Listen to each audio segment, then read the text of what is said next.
நமஸ்காரம். அஸ்மத் சர்வகுருப்யோ நமஹ. வேங்கடம் ராம் நாராயண் அன்பு கலந்த வணக்கங்கள். ஸ்ரீயப்பதியான ஸ்ரீமன் நாராயணுடைய கடாட்சத்தாலும் ஆச்சாரியனுடைய அனுகிரகத்தாலும் ஸ்ரீமத் பாகவதத்தை அடியொற்றி ஸ்ரீமன் நாராயண பட்டத்திரியால் எழுதப்பட்ட ஸ்ரீமன் நாராயணியம் அனுபவிச்சுட்டு இருக்கோம். அதில் தசகம் 71 கேசி வதமும் வியோமனுடைய வதம். இந்த கேசி வதம் வியோமன் வதம் இவா ரெண்டு பேருமே கந்தர்வர்கள், இந்திரனுடைய ஆசி பெற்றவர்கள்.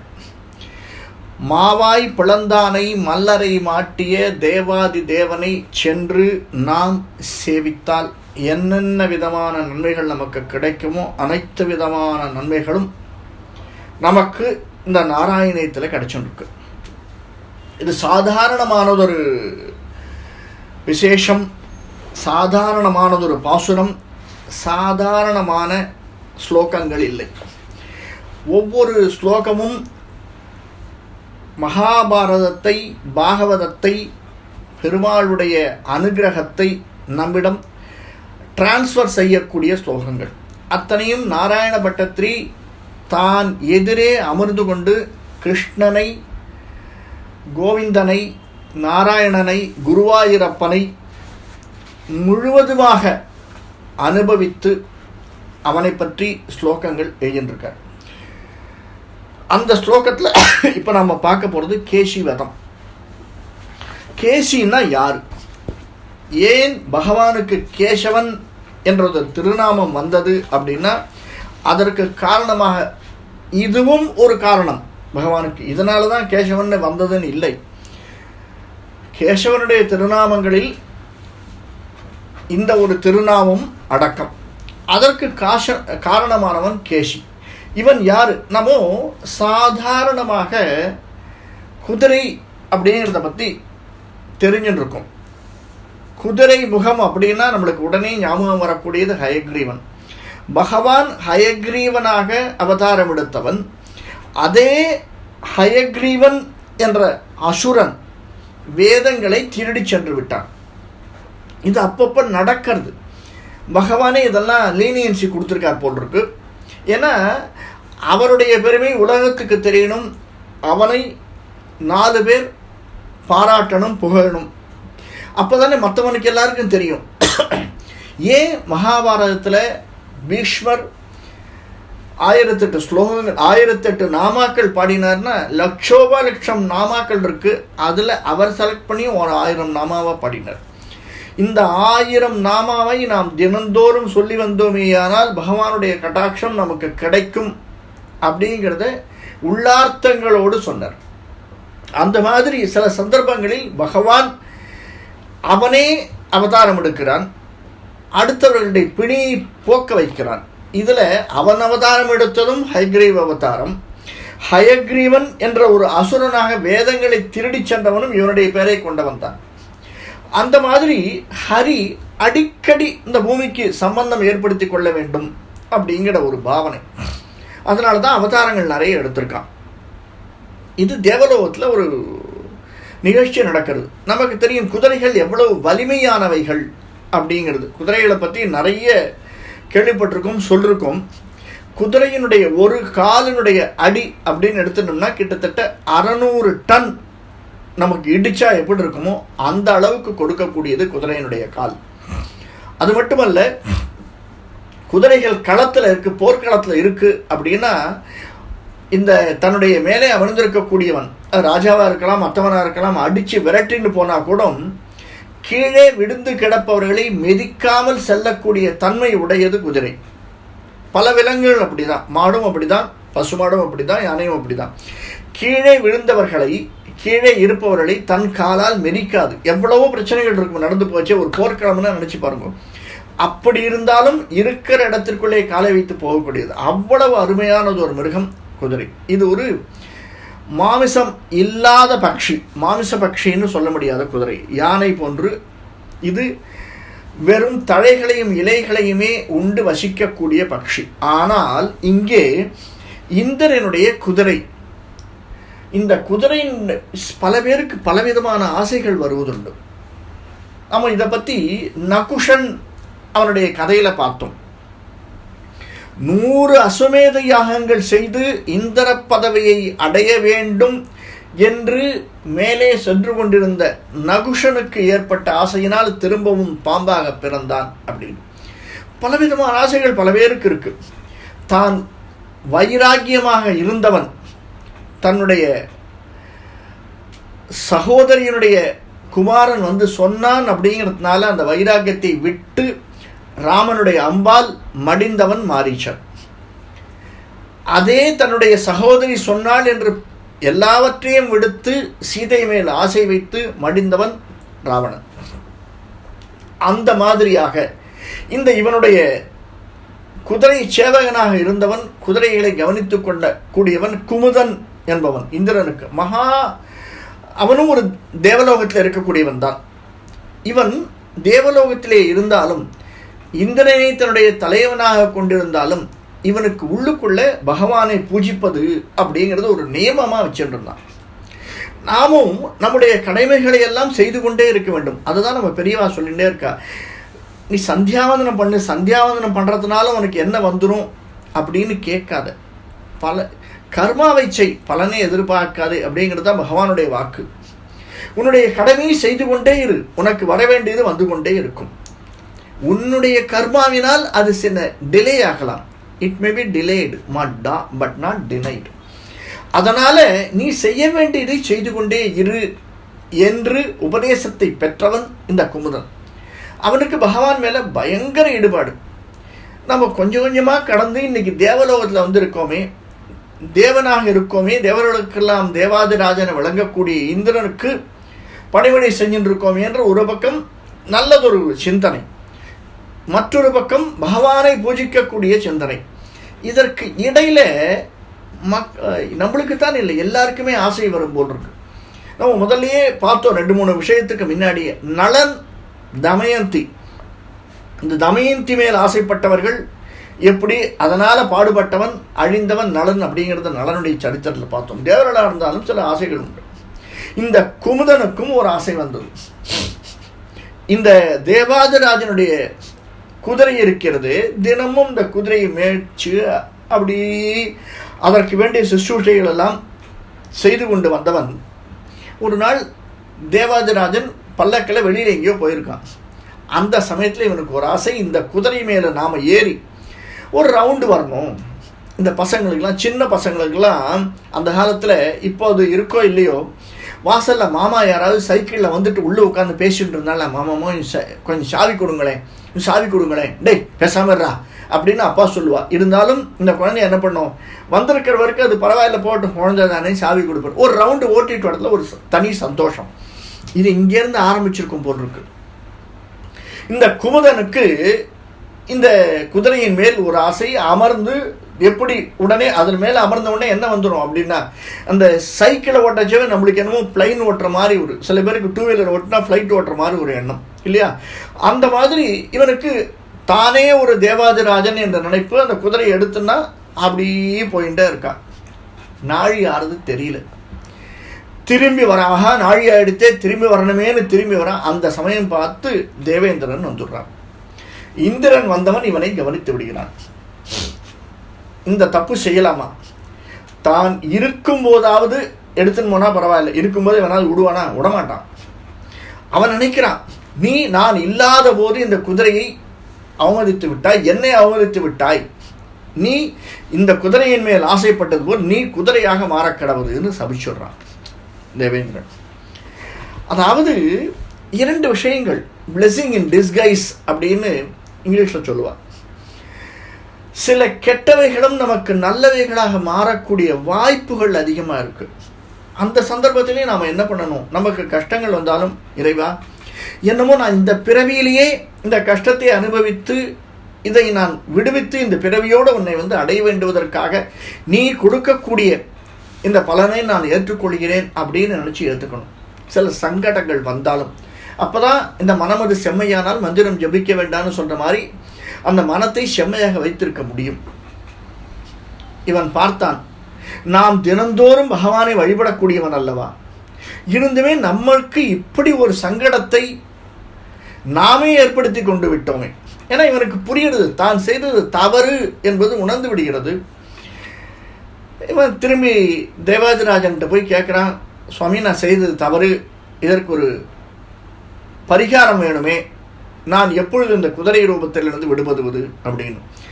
எல்லாவற்றுக்கும் விமோசனம் எங்கே இருக்குது? பூலோகத்தில் இருக்குது. நீ பூலோகத்துக்கு போ, பகவானுடைய கிருபை உனக்கு எப்பொழுது ஏற்படுகிறதோ அப்பொழுது நீ இதிலிருந்து விடுபடுவாயின்னு சொல்லி அனுப்பிச்சிடுறான். அதுக்கு மேலே அவனுக்கு தெரியல.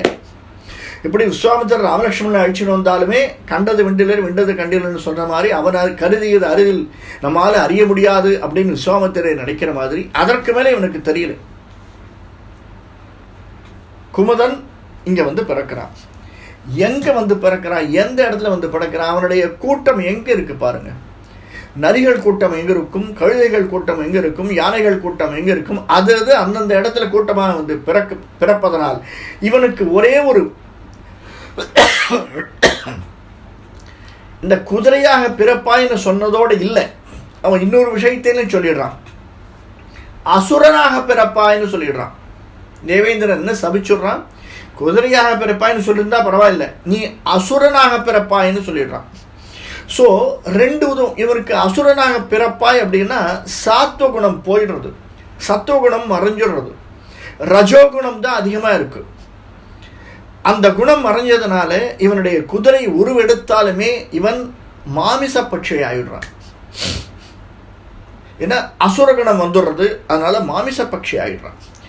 இந்த குமுதன் கீழே வரான், கேசி என்ற நாமத்தோடு குதிரையாக பிறக்கிறான். ஆனாலும் அசுரர்களுடைய சம்பந்தம் ஏற்படுகிறது. நல்லவனாக இருந்த அசுரனாக மாறிய கம்சனோடு சம்பந்தம் ஏற்படுகிறது. கம்சன் இவனோடு சண்டை போடுறான்னு ஒரு சமயம். யாரு? இந்த கேசியோடு, குமுதன் என்று பூர்வ திருநாமத்தில் இருந்த கேசியோடு சண்டை போடுறான். அவன் சண்டை போடச்சே இவனை கவனிக்கிறான். யாரு? கேசிய. பண்டிதன். இப்போ ராவணன் எப்படி நவவியாக்கரண பண்டிதன், துரியோதனன் தசவியாக்கரண பண்டிதன், அந்த மாதிரி கம்சன் எப்பயுமே இந்த ராட்சசாலாக இருந்தாலும் சரி, அரக்கர்களாக இருந்தாலும் சரி, அவர்கள் நிறைய படித்திருப்பார்கள், நிறைய தவம் செய்திருப்பார்கள். அதை நம்ம நிறைய பார்க்குறோம். இரண்யன், இரண்யாட்சன் எல்லாருமே. அதனால் அடுத்தவர்களை அறியக்கூடிய மனநிலை கம்சனுக்கு உண்டு. இந்த கம்சன் என்ன பண்ணுறான்? இந்த கேசியோடு சண்டை போடுறான். கேசி ஒரு வனத்தில் இருக்கான். ஓர் வனம். அந்த வனத்திலிருந்து கேசியோடு இவன் எல்லாரையும் தன்னிடம் அடிமைப்படுத்தணும் அப்படின்னு நினச்சி சண்டை போடச்சு.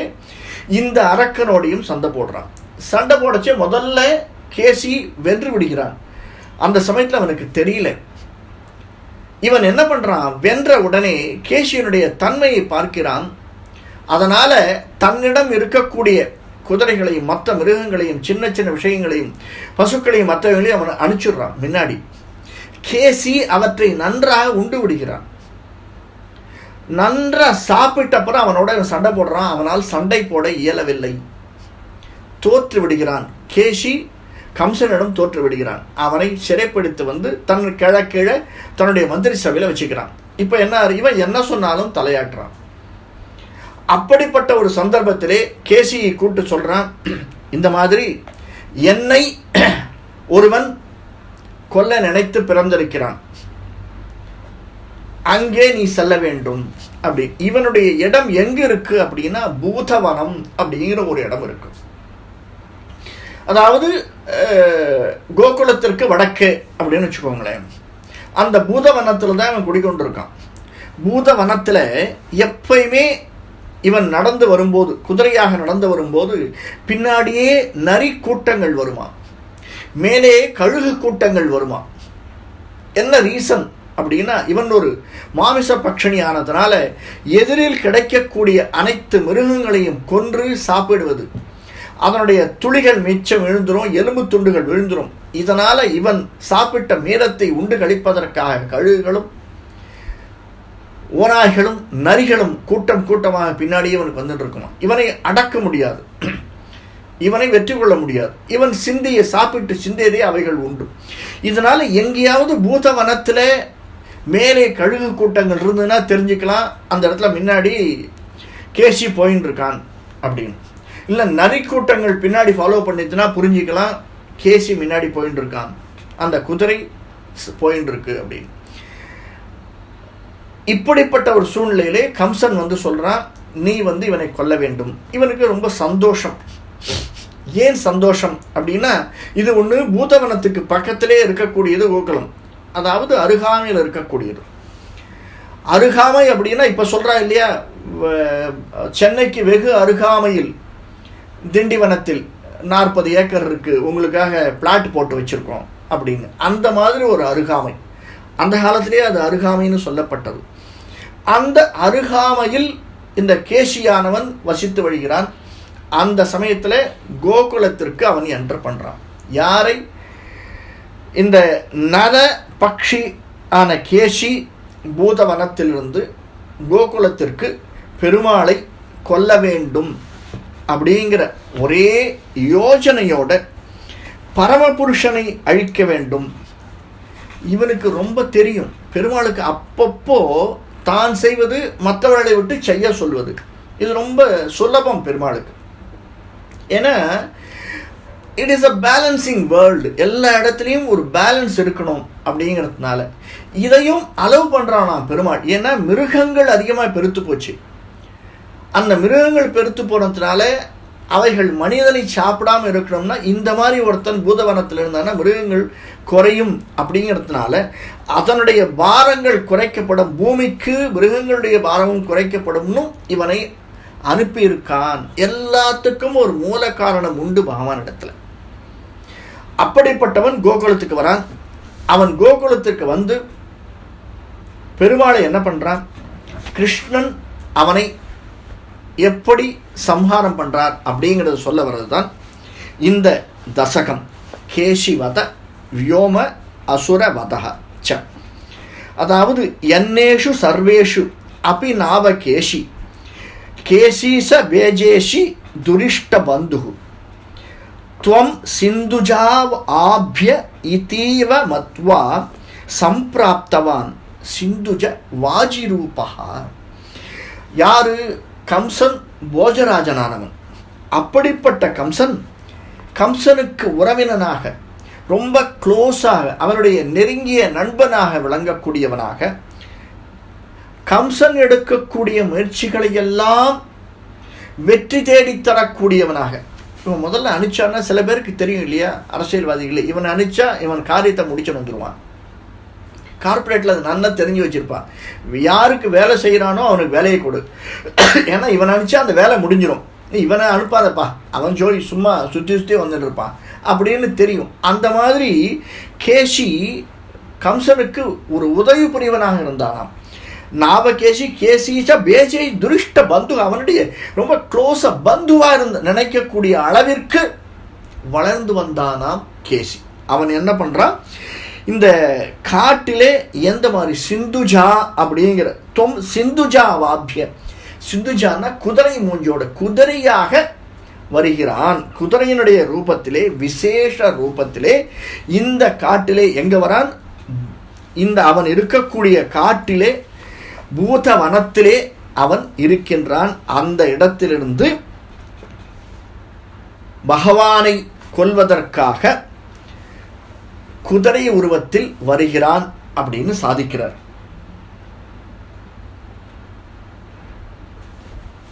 இவன் எப்படி வரான்?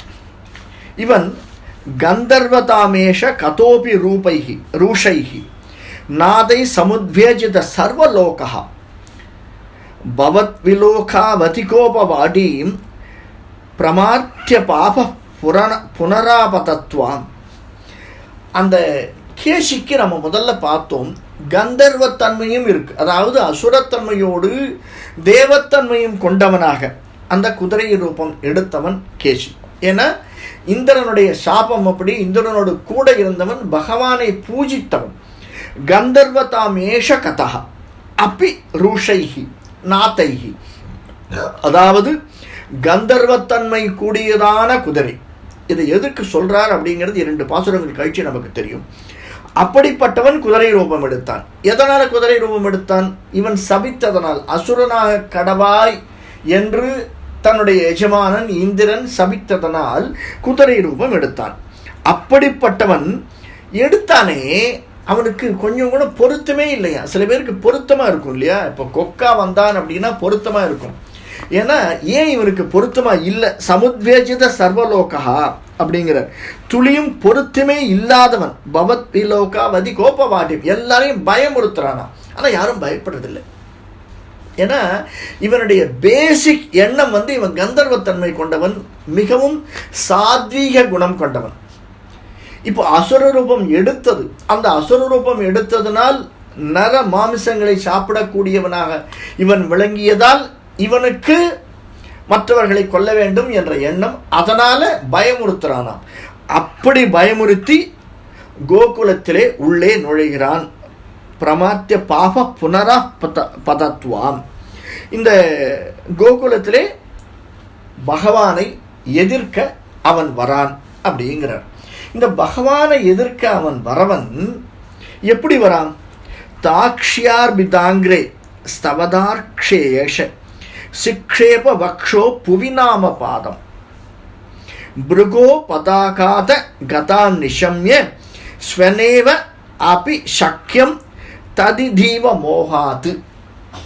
அதாவது இந்த குதிரை வடிவிலாக வரக்கூடிய அசுரன் இவன் யாரு? இதை தான் ஒரு வார்த்தை சொல்றார். யாராவது பிருகோஹோ பதாக. பிருகுமுனிவர் என்ன பண்ணினான்? நமக்கு அந்த கதை தெரியும். இந்த பிருகுமுனிவன், அந்த பிருகுமுனிவனால் வந்த வினை தானே இரண்யன் இரண்யாக்ஷன்.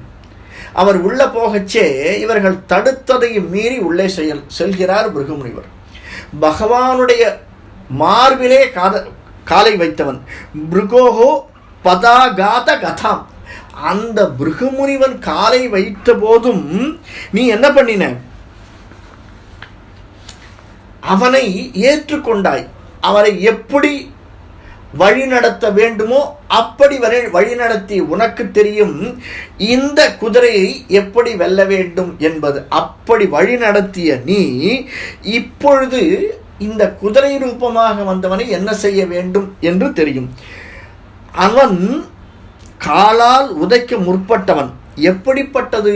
கருடனுடைய மீது சிக்ஷோப வக்ஷோ புவிநாம பாதம் தாஷ, அதாவது கருடனால் ஆரோகிக்கப்பட்டவன். கருடன் மீது எப்பயும் கருடாரூடனாக நீ வரக்கூடியவன். நம்ம போன வாரம் பார்த்தோம், கருடாரூடனாக வரக்கூடியவன். எப்பொழுது பெருமாள் கருடன் மேல் ஆரோகித்து வருகிறான், எப்பொழுது பெருமாள் விஸ்வரூபம் எடுக்கிறான் அப்படிங்கிறதெல்லாம் பார்த்தோம். அந்த மாதிரி இப்போ கருடாரூடனாக வரக்கூடியவன் அப்படின்னா தயையோடு வரக்கூடியவன். இப்போ விஸ்வரூபம் எடுச்சு மோட்சம் தரமாட்டான். கருடாரூடனாக வரக்கூடியதனால் மோட்சம் தரக்கூடியவன் அப்படிங்கிறத நாராயண பட்டத்திரி உதாரணமாக சொல்றார். இதைத்தான், அதாவது பின்னாடி வரக்கூடியதை நம்ம கம்பராமாயணத்தில் நிறைய பார்த்தோம். அந்த மாதிரி இவன் பின்னாடி இவனுக்கு மோட்சம் தரக்கூடும் அப்படிங்கிறதுனால இந்த உதாரணத்தை புகுத்துகிறார். அப்படிப்பட்டவனாக தன் அறியாமையினால் செய்த ஒரு தவறை உன்னை பூஜித்ததனால் ஏற்றுக்கொண்டவனாக நீ இருந்து அவனை கருடன் மேல் ஆரோகணித்து வந்து எப்படி பிருகுமுனிவனை ஏற்றுக்கொண்டாயோ, அவருக்கு வேண்டியதை செய்தாயோ, அதை போன்று இவனுக்கு நீ வரமளிக்க வந்திருக்கிறாயா பகவானே அப்படின்னு நாராயண பட்டத்தில் இங்கேருந்து பார்த்துட்டு கேட்கிறார். அடுத்த ஸ்லோகம் பாருங்க.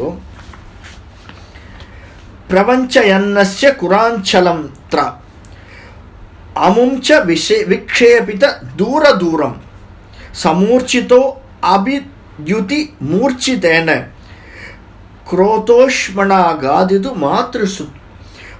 மாத்ருதஸ்துவாம். அந்த இந்த குதிரை என்ன பண்ணும்? எப்பயுமே குதிரைக்கு ஒரு எதுக்காக பிருகுமுனிவரை முதல்ல அவர் சொன்னார் அப்படின்னா, பிருகு ஒரு ஒப்புமையை காட்டுறார்.